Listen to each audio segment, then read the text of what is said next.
What's up, my Lou-tubers? I'm Lou and I'm a Guinness World Record holder.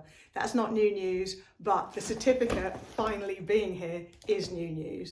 We broke a Guinness World Record about 1.5 years ago and it's taken this long for it to come through. I think we fell through the gaps during COVID. So in this video, I'm going to unbox the certificate, talk you through what the record is, how we got it, and I'm going to show you my teammates' reactions when they get their certificates too, because they have absolutely no idea the certificates are finally here. So let's open it up.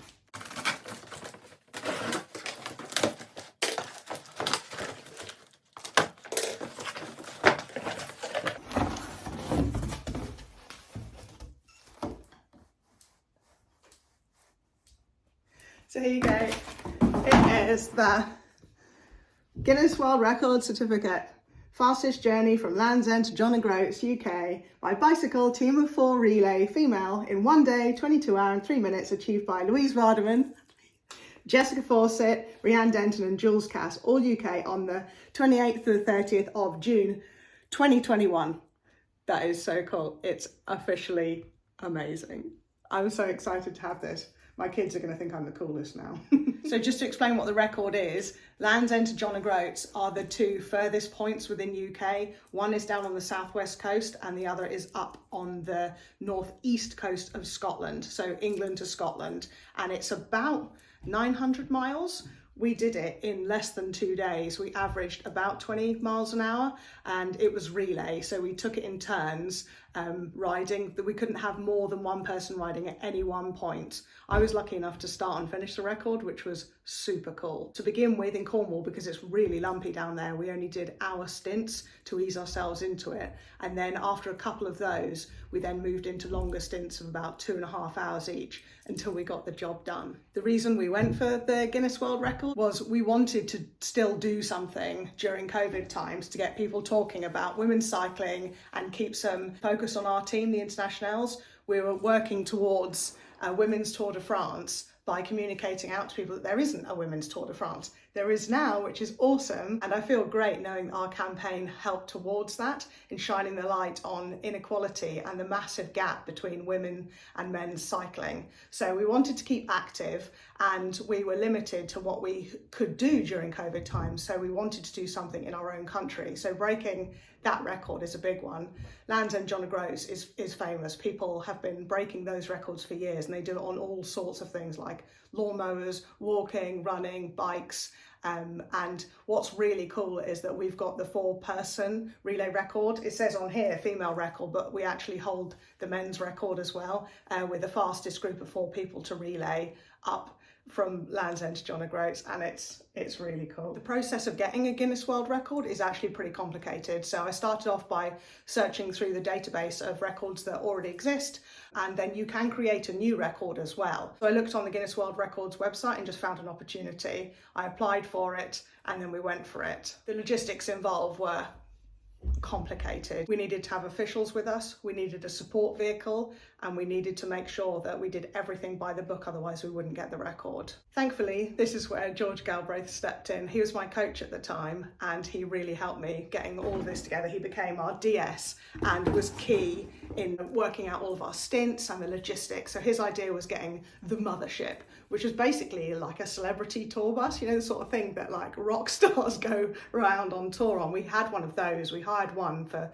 the couple of days and it was amazing being able to actually rest in between your stints so you could get some sleep, because there were beds in there was a kitchen, there was a toilet, there was a chill area. So we spent the majority of our time on that tour bus while we weren't cycling, and then we needed an official follow vehicle which had the officials in, which were keeping, you know, the records of what we were doing and watching the whole time behind the rider at all times. We also then needed another car to shuttle us between our stints and the tour bus and all that kind of stuff. So yeah, the logistics were bonkers to arrange. We also had Francis with us along for the journey, and he made a couple of videos whilst we were riding. I'll put a couple of clips from his videos in now.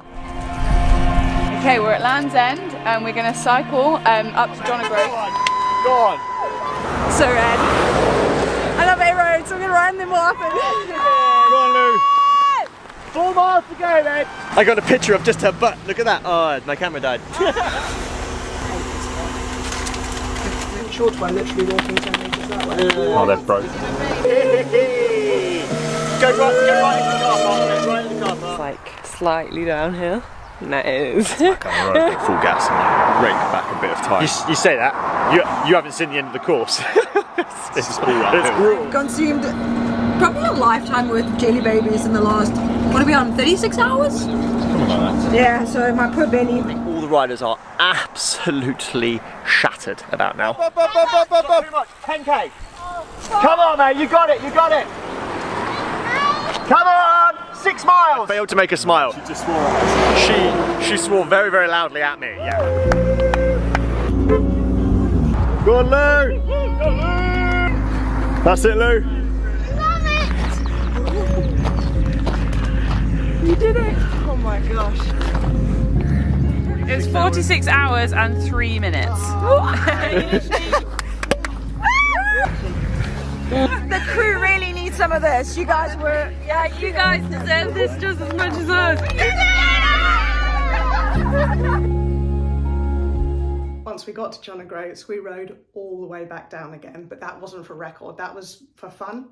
And we did that as a group. We took our time coming down and more scenic routes. So that was 8 days coming all the way back down from John O'Groats to Land's End, the whole team riding together, and we had people join us along the way, which was super cool.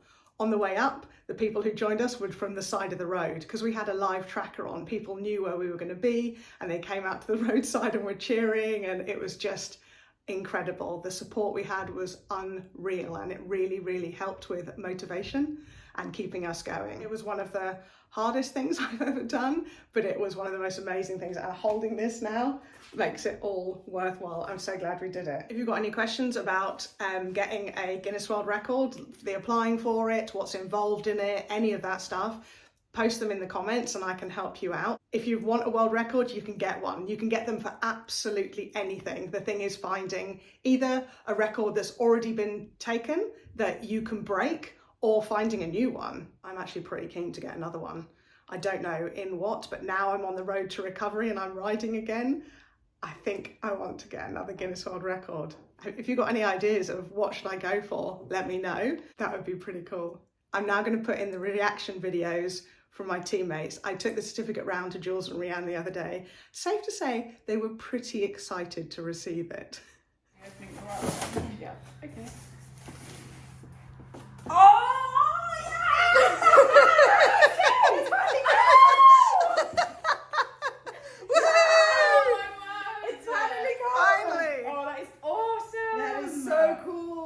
Then I sent Jess her certificate and she opened it and sent me a video.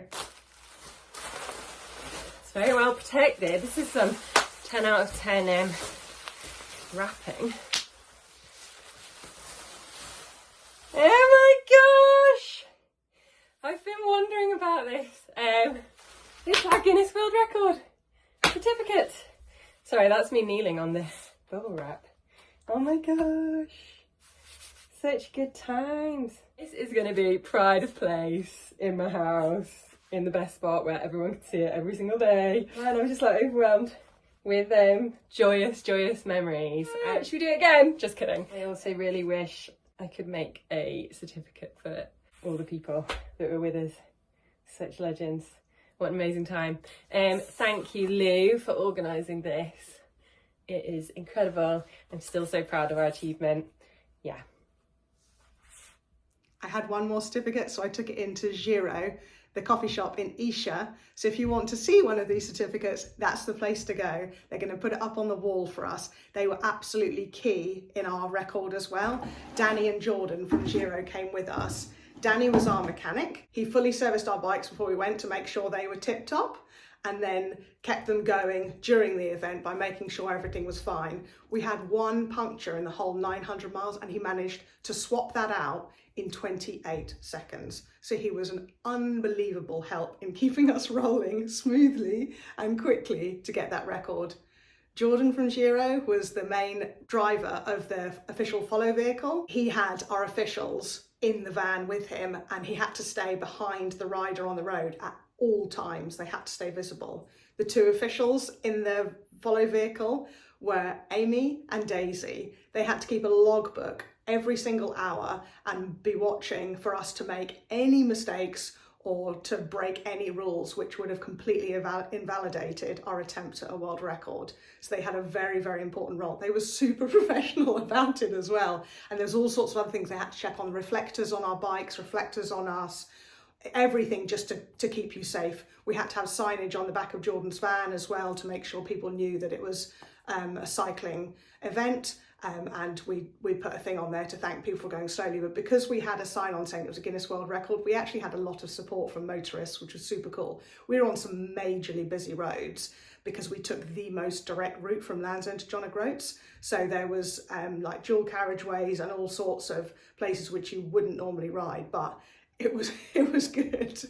We also had some help from the World Ultra Cycling Association with some of the process of getting the record and some of the safety things we needed to do to keep us rolling. So that was really useful. Rob, my husband, was in the shuttle vehicle driving us backwards and forwards between the mothership bus and our stints. And that was super cool, him being there and being part of it all as well. He was amazing for kind of chilling us out in one sense and then motivating us on the other sense. He was in charge of the social media and keeping us up to speed with all the messages that were coming through about what we were doing.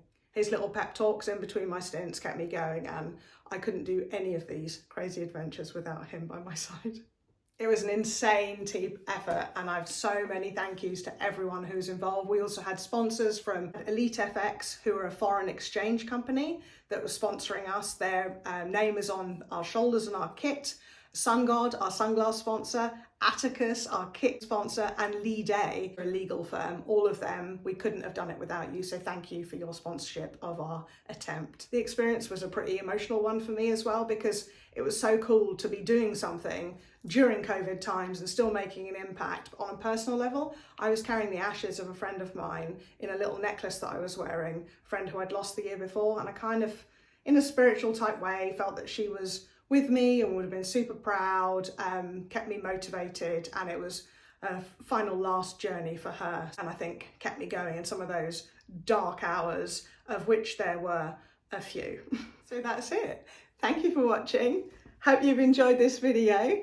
Let me know what record I should go for next, or if you've got any questions about the whole process.